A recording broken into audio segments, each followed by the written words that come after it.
Dans cet exercice 4, quelques petits rappels. Donc, d'abord, l'équation cartésienne d'un cercle de centre O1 et de coordonnées x égale a, y égale b, dans le plan x ou y, est x moins a au carré plus y moins b au carré égale r au carré avec petit r, rayon de la trajectoire. Cosinus carré a plus sinus carré a égale 1. Voilà une formule de Trigo qu'on utilise assez fréquemment. Donc, on vous demande de déterminer l'équation cartésienne de la trajectoire dans un plan qu'on déterminera, connaissant les équations horaires des coordonnées du point M que voici. De quel type de trajectoire s'agit-il? Et tracer son allure en prenant la valeur de A égale 2 et la valeur de grand C égale 1. Bien, dans un premier temps, on va se demander où se trouve la trajectoire, dans quel plan se trouve la trajectoire de ce point M. Donc voici les équations horaires. On voit que tous les points M ont pour coordonnées Z égale 1. Autrement dit, tous les points M vont se trouver dans le plan d'équation Z égale 1. Tout simplement. Ça, c'est la première chose. Ensuite, on connaît cette formule trigonométrique. Or, ici, x de t, c'est égal à quoi? Eh bien, a fois cosinus d'un angle θ qui varie au cours du temps. Et y de t, c'est égal à a fois sinus, toujours de ce même angle, θ, qui varie au cours du temps, plus grand C. On se demande par conséquent s'il ne serait pas bien, pour trouver l'équation cartésienne de la trajectoire y égale f de x, et bien de faire apparaître des cosinus carrés, des sinus carrés. En effet, ça nous permettrait d'éliminer le temps, et ça, pour trouver l'équation cartésienne d'une trajectoire, il faut éliminer le temps dans les équations horaires. On y va. Donc ici, qu'est-ce qu'on peut tirer de cette première équation? Eh bien, tout simplement que cosinus θ, qui varie au cours du temps, je m'affranchis du varie au cours du temps, égale x sur a.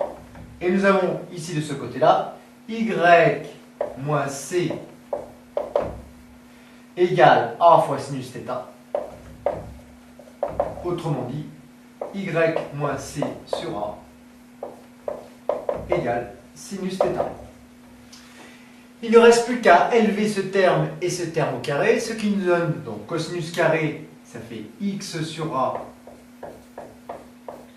au carré, plus sinus carré, plus y moins c sur a au carré, qui est égal à 1, d'après cette formule trigonométrique. Autrement dit, x carré sur a carré, plus y moins c carré sur a carré égale 1, x carré plus y moins c au carré égale a au carré.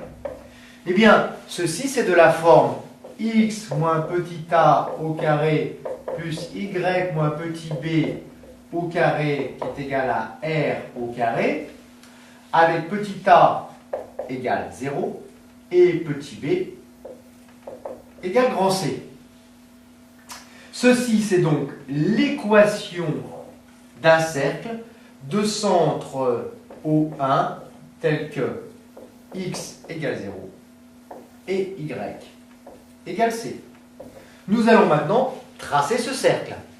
L'équation cartésienne étant la suivante, avec a égale 2, c égale 1, c'est écrit dans les données, eh bien, le centre du cercle a pour coordonnées x égale 0 et y égale c, c'est-à-dire 1. On peut tout de suite mettre ce point O1 qui serait le centre du cercle. Le point O étant ici. On va déterminer 4 points. Premier point, M1, on se place dans le cas où x égale 0.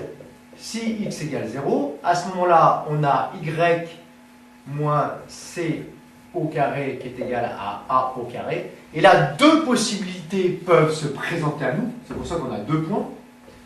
Première possibilité, eh bien, y moins c égale moins a, ce qui fait que y moins c au carré, ça fait a au carré égale a au carré. Hein.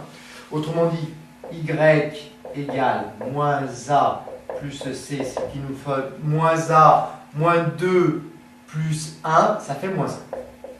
Ou y moins c égale a. Autrement dit, y égale a plus c, 2 plus 1, 3. y égale 3. Voilà mes deux premiers points que je vais mettre tout de suite sur mon plan x, o, y, puisque nous savons que la trajectoire de ce point M est inscrite dans le plan d'équation z égale 1. Bien.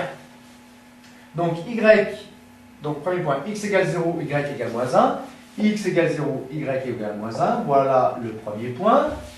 Le point M2, x égale 0, y égale 3. 1, 2, 3. Voilà le point M2. De la même façon, deux autres points. M2, M3, voilà le point M3. On va prendre dans le cas où y égale c, c'est plus simple. Si y égale c, eh bien, qu'est-ce qui se passe? Eh bien, y moins c au carré va être nul. Autrement dit, x carré va être égal à a carré. Là, à nouveau, deux possibilités. Soit x égale moins a, c'est-à-dire moins 2, soit, eh bien, deuxième possibilité pour y égale c, x égale a. X égale a égale 2. Donc, pour y égale c, c'est-à-dire égal à 1, eh bien, à ce moment-là, on a quoi? On a soit a égale 2, 1, 2. Voilà le point M4, pardon, ça c'est le point 4. Et pour y égale c, on a aussi x qui vaut moins 2, c'est la deuxième possibilité, moins 1, moins 2. Voilà le point M3. Et voilà, on trace maintenant le cercle de centre O1 et de rayon. Et bien de rayon, qu'est-ce qu'il vaut le rayon? Il vaut grand A. R égale grand A.